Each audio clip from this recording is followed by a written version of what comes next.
रायगड सम्राट अल्पावधीत लोकप्रिय ठरलेले रायगड सम्राट रयतेच्या सेवेसाठी सदैव पुढे। रायगड सम्राट राजकीय, सामाजिक, शैक्षणिक, शेतीविषयक अचूक बातम्यांसाठी रायगड सम्राट न्यूजला सबस्क्राईब करा। गणेशोत्सव सणाच्या अनुषंगाने माणगाव पोलीस बीट मार्फत आज दिनांक 1/2024 रोजी सकाळी 10 ते पावणे 11च्या दरम्यान आगामी गणेशोत्सव अनुषंगाने माणगाव पोलीस ठाणे येथून कचेरी रोड, मरबा नाका, माणगाव बाजारपेठ, बस स्टँड असा रूट मार्च घेण्यात आला। तसेच माणगाव एसटी बस स्टँड येथे दंगा काबू योजना घेण्यात आली।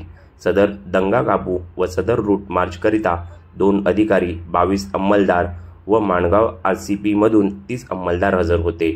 माणगाव मध्ये कोणत्याही प्रकारची दंगा किंवा कोणत्याही प्रकार घडू नये याकरिता माणगाव पोलीस ठाणे येथून बीट मार्च काढण्यात आला। रायगड सम्राट न्यूजसाठी सचिन पवार, रायगड।